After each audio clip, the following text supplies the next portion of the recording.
Oh, Jonas, I'm so hungry. Thank you. Like, oh, toast bread. Yes, let's go for it. Wait a second. This is sweet. This is not salty. It's cake. But they said it's toast bread.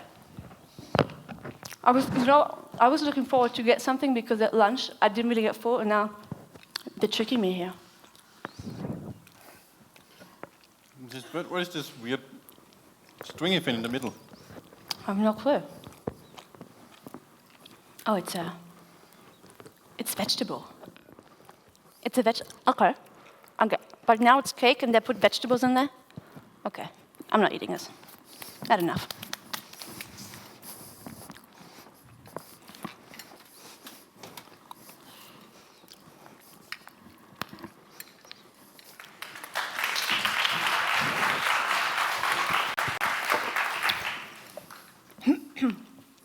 I have cake everywhere now.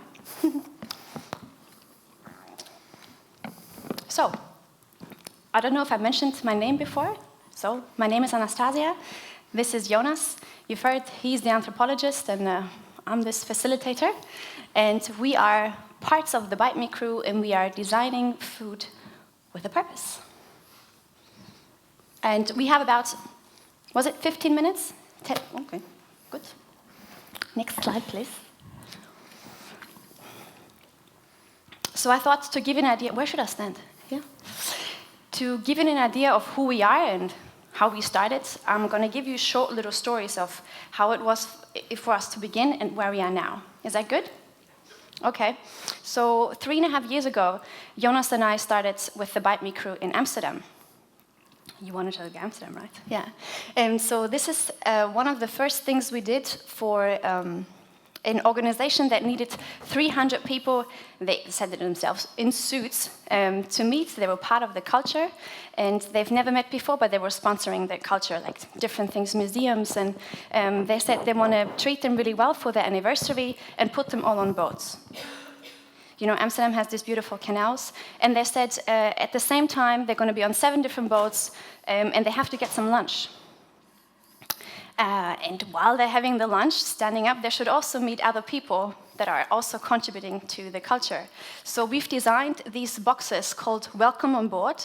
They should assemble an idea of getting on board in an airplane, because they were actually dropped down by bridges. These boxes, they came like in a large fishing net, and people had to catch them and then open up their box and find out that the menu that was placed outside, red, green, and yellow, was not inside their box. In their box was only one color, which meant that if they wanted to get the full menu, they actually had to talk to another person and then give 2 of the red boxes away to get a green one and a yellow one. And that's how people met. So they all got really excited to finally go in their corner, and then just like, oh, damn it. And they knew that if they don't exchange their food, other people are not going to have the same menu either. So they were carrying responsibility, and it was great fun. Next one. This one was for a company called ING. Are you familiar with ING? Yes, big bank. And it was a group of females going through a leadership program, and for the end presentation, they were asking for some help. So they said, we're dealing with a generation Y that is not really ticking like the generations before. How can we make the board understand, which is like, you know, they're over 50 or 60, how can we make them understand that young people have different drivers? They're not in it for the money necessarily, but they're there for, you know, creativity, for owning their place, for creating new things and carrying responsibility. So in order for them to understand themselves without telling them that all of them have different drivers as well, we used food as a common language for them to understand that if they open this box, everybody would eat another thing first. So maybe one person would go for the lemonade and the other person would go for the chocolate, making them understand that if you open a box, not everybody goes for the same choice. Next. So after some time in Amsterdam, we are arriving in Copenhagen. This start of the year, and this is a picture from June. This was elections in Denmark, and we were thinking, how do young people meet politicians? In libraries. or other kind of public spaces where politicians are just reading their speech that someone else probably wrote.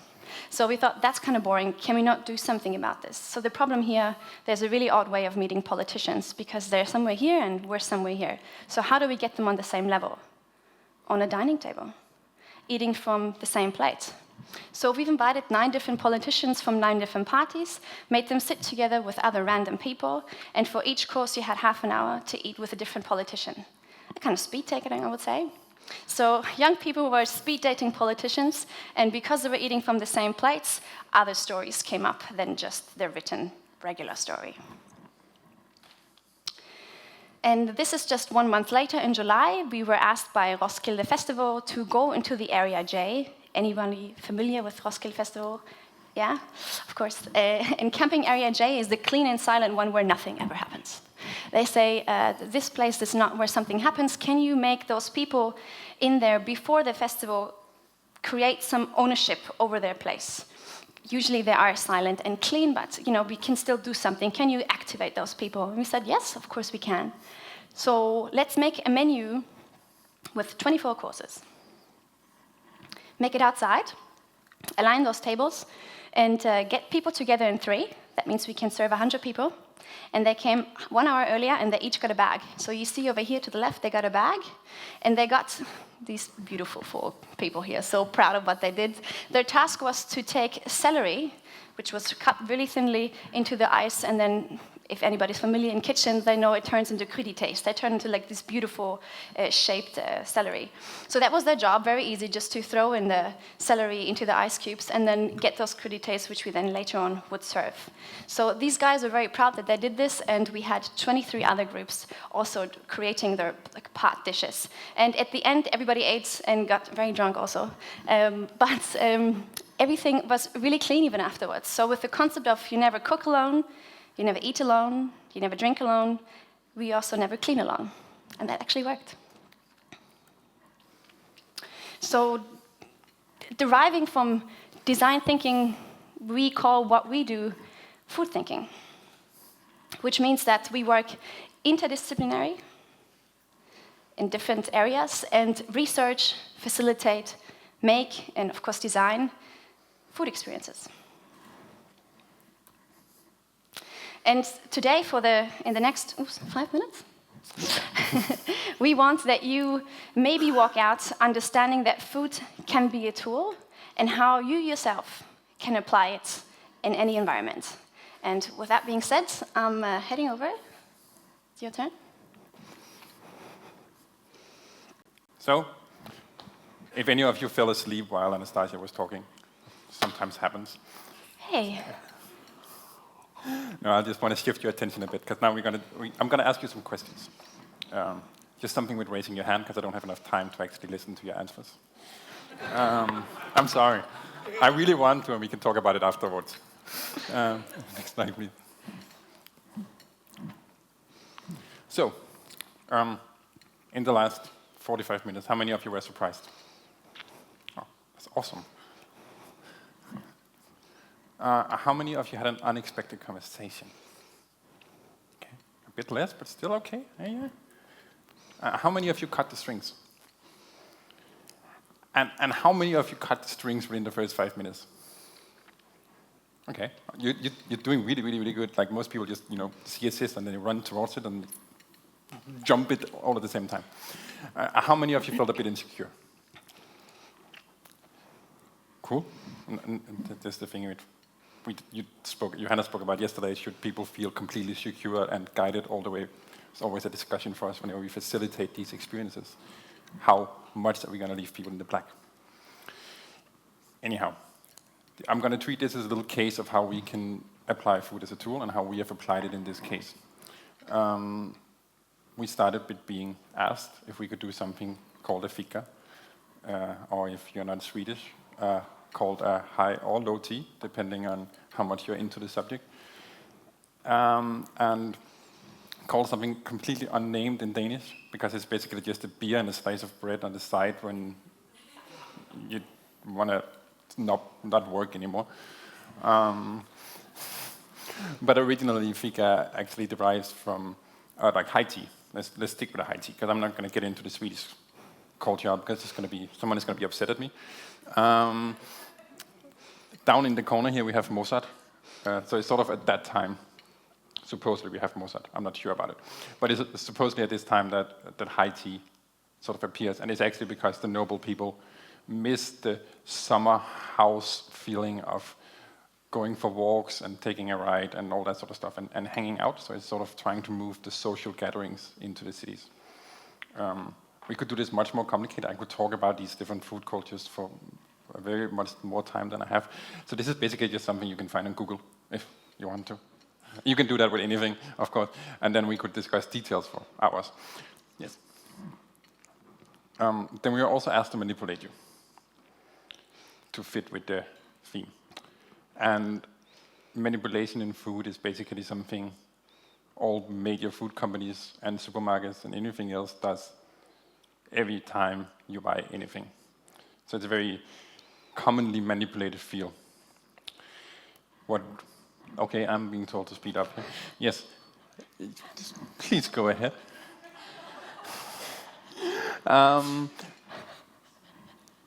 We asked ourselves, first from a content perspective, that's where I usually get in, what are the research into what are the actual usual elements within these two things? What can we play with here?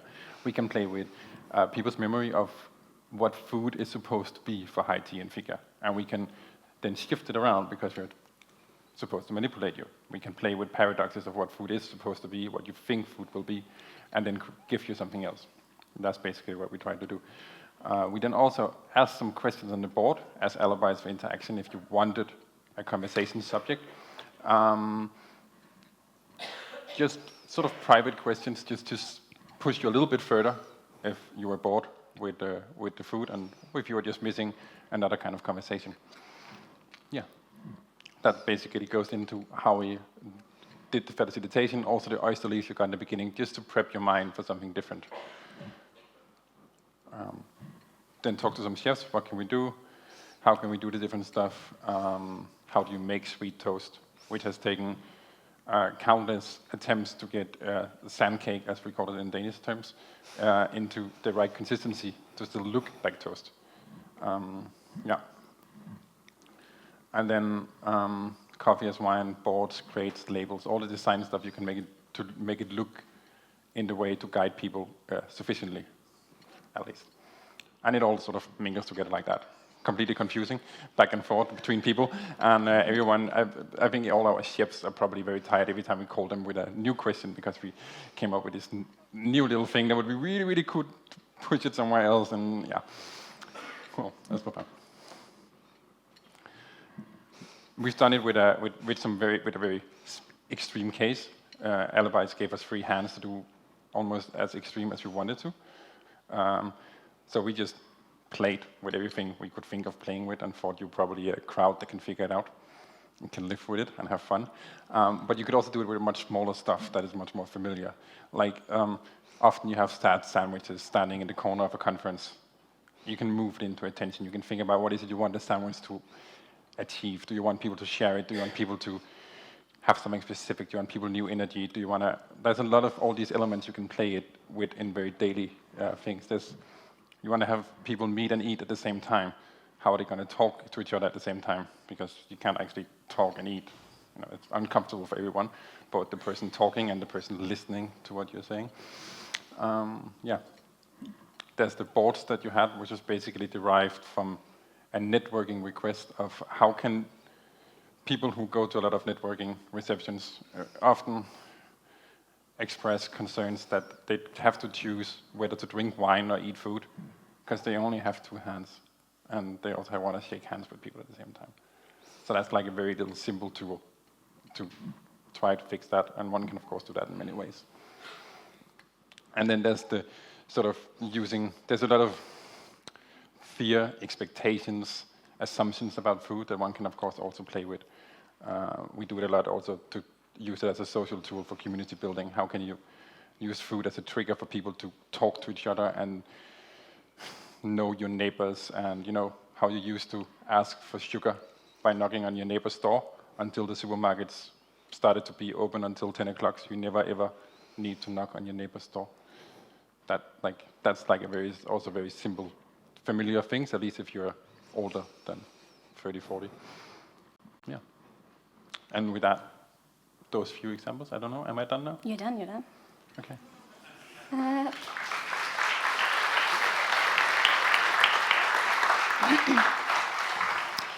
So last but not least, I'm going to guide you through 4 questions. It's going to take like a minute, I promise, to see if in the next situation you're at, you can maybe also use food in your own way of a tool. So the starting point. Imagine you're at one of the first things. So you're either at a date, or you're at a meeting, you're at a family gathering, or you're at a conference. The question is, why do you need food in the first place? And why exactly that food? Why is it, let's go back to the sandwich, why is it the sandwich? Is it because that's what we have in breaks? Is it part of our culture to eat sandwiches for lunch? Or is it just a habit? Are we hungry? So if you take that question away and you go, imagine food was not an option. If you wouldn't have food in a break and we wouldn't have a lunch break, what would the time be there for?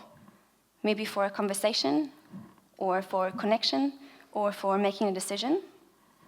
So with knowing that, we can ask us, how can help food solve this?